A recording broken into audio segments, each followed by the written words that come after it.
बिस्मिल्लाहिर्रहमानिर्रहीम। अस्सलाम वालेकुम। लेट फाइलर के हमने नुकसानात तो पढ़ लिए थे बहुत ज़्यादा जी। लेट फाइलर के अंदर ये भी नुकसान है, वो भी नुकसान है, ऐसे हो जाएगा, वैसे हो जाएगा, गवर्नमेंट सख्ती कर देगी, तमाम चीज़ें आज हम डिस्कस करेंगे कि लेट फाइलर के फ़ायदे क्या हैं।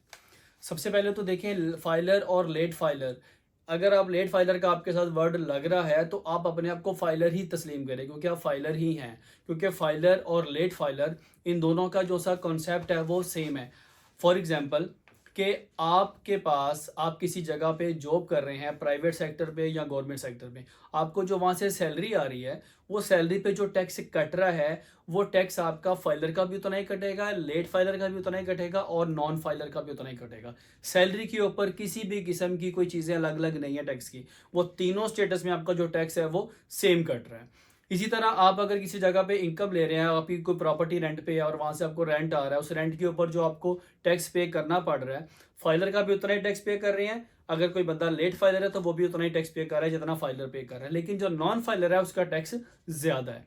इसी तरह अगर आपका जो बैंक में अकाउंट है, सेविंग अकाउंट, आपको वहाँ से प्रॉफिट आ रहा है, अब जो प्रॉफिट आ रहा है उसके ऊपर फाइलर का जितना टैक्स प्रॉफिट के ऊपर कट रहा है 15%, लेट फाइलर का भी 15% कटेगा। लेकिन डिफरेंस किसका होगा? नॉन फाइलर का। नॉन फाइलर का 35% टैक्स कटेगा। यानी फाइलर और लेट फाइलर, इसमें कोई भी नुकसान नहीं है, सबका फायदा ही है।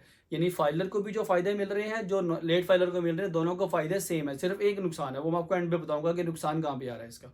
जो नॉन फाइलर है उसको 35% टैक्स पे करना पड़ रहा है। इसी तरह अगर आपका कोई प्राइस बॉन्ड निकल आता है, उस प्राइस बॉन्ड को जब आप रिसीव करने जाते हैं उसके ऊपर भी टैक्स कटता है।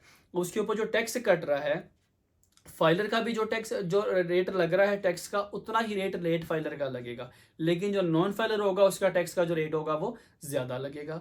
इसी तरह अगर आप डिविडेंड रिसीव कर रहे हैं, तो डिविडेंड रिसीव करते हुए आपका जो टैक्स कट रहा है, फाइलर का जो टैक्स कट रहा है, जो रेशो फाइलर की कट रही है, सेम रेट लेट फाइलर का भी कटेगा। लेकिन जो नॉन फाइलर है उसका जो रेट है वो ज़्यादा होगा। इसी तरह अगर आप एग्रीकल्चर इनकम अर्न कर रहे हैं, एग्रीकल्चर इनकम अर्न करने के ऊपर आपको पता है कि वो टोटली एग्जाम्ड है।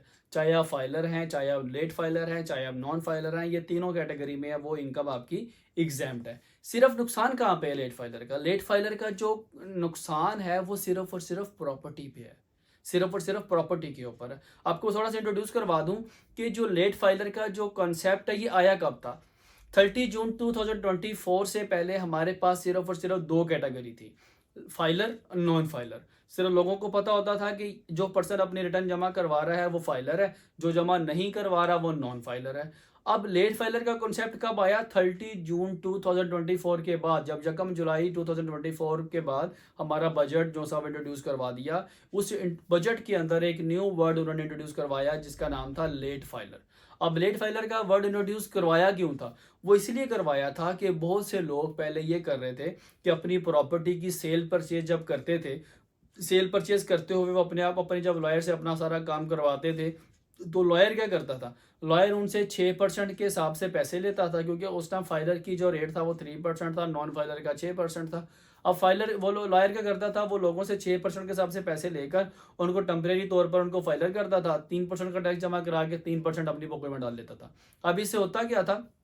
तो गवर्नमेंट के रेवेन्यू के अंदर तो प्रॉब्लम आ रही थी ना, गवर्नमेंट का रेवेन्यू पूरा जा ही नहीं रहा था। अब गवर्नमेंट के खाते में तो वो बंदा फाइलर है। अब होता क्या था कि 2-3 साल के बाद जब उसको नोटिस आता था आईपीआर की तरफ से कि आपकी जो प्रॉपर्टी है आपने डिक्लेयर करवाई है, उसके बाद आपने रिटर्न फाइल नहीं करवाई है, तो ये प्रॉपर्टी किधर है और आपने रिटर्न फाइल क्यों नहीं करवाई, जुर्माना पे करें। फिर उनको पता चलता था ओहो हमें फाइलर किसने कर दिया, हम तो फाइलर है ही नहीं। फिर वो जब बैकेंड पे जाते थे फिर उन्हें पता चलता था कि उनके लॉयर ने उनको फाइलर करके उनका टैक्स भी जमा करवा दिया। ठीक है। अब फिर इस वजह से जब बहुत ज़्यादा केसेस आना शुरू हो गए, देन फिर गवर्नमेंट ने डिसाइड किया कि हम नया वर्ड एक इंट्रोड्यूस करवा दें, लेट फाइलर का। अब लेट फाइलर का जब वर्ड इंट्रोड्यूस करवा दिया तो उसका जो रेशो है टैक्स की वो भी लदा कर दी। यानी फाइलर अगर कोई प्रॉपर्टी के सेल परचेज करता है तो वो टैक्स पे करेगा 3%। अगर लेट फाइलर पे कर रहा है तो वो करेगा 6%। अगर कोई नॉन फाइलर है तो वो 10% पे करेगा टैक्स। अब इंट्रोड्यूस करवाने के बाद अब लेट फाइलर होता कौन है? लेट फाइलर से मुराद है कि जिसने अपनी रिटर्न फाइल पिछले 1 से 2 साल में की है और अब उसका स्टेटस अगर आप जाके चेक करेंगे तो उसके स्टेटस के साथ लिखा हुआ लेट फाइलर। लेट फाइलर इसलिए लिखा हुआ है कि क्योंकि सिर्फ और सिर्फ उसने प्रॉपर्टी की वजह से अपने आप को फाइलर किया है। और इसी तरह 31 अक्टूबर हमारी इस टाइम लास्ट डेट चल रही है। अगर 31 अक्टूबर के बाद डेट एक्सटेंड नहीं होती है तो 1 नवंबर से पहले पहले जिसने अपनी रिटर्न फाइल की होगी वो सबका जो स्टेटस है एक एसआरओ के मुताबिक जो हमारा आया था 18 अक्टूबर को 1638 नंबर एसआरओ, उसके अंदर लिखा था कि तमाम जो लोग हैं वो सारे के सारे फाइलर हो जाएंगे, लेट का जो वर्ड उनके आगे से खत्म हो जाएगा। लेकिन जो जो शख्स अब 1 नवंबर या 15 नवंबर के बाद अगर डेट एक्सटेंड नहीं होती है अपनी रिटर्न फाइल करेगा तो उसके नाम के आगे लिखा जाएगा लेट फाइलर, होगा फाइलर ही लेकिन लेट फाइलर। और उसका जो नुकसान होगा वो सिर्फ प्रॉपर्टी की सेल परचेज करते हुए उसका जो टैक्स होगा फाइलर के मुकाबले में ज़्यादा होगा। अभी तक तो ये जो सर लेट फाइलर का जो कॉन्सेप्ट है ये सिर्फ प्रॉपर्टी के ऊपर है और मे भी आने वाले दिनों में ये बाकी जगहों के साथ भी इसका लिंक कर दिया जाए, मे बी बैंक के प्रॉफिट के साथ, डिविडेंड के साथ, उसके बाद प्राइस बॉन्ड के साथ, सैलरी के साथ और काफ़ी जगह पे मे बी इसका जो लिंक है वो कर दिया जाए। इसी तरह की इन्फॉर्मेटिव वीडियो आपको मिलती रहा करेगी। हमारे साथ जुड़िएगा, नई वीडियो के साथ दोबारा फिर मुलाकात होगी। अल्लाह हाफिज़।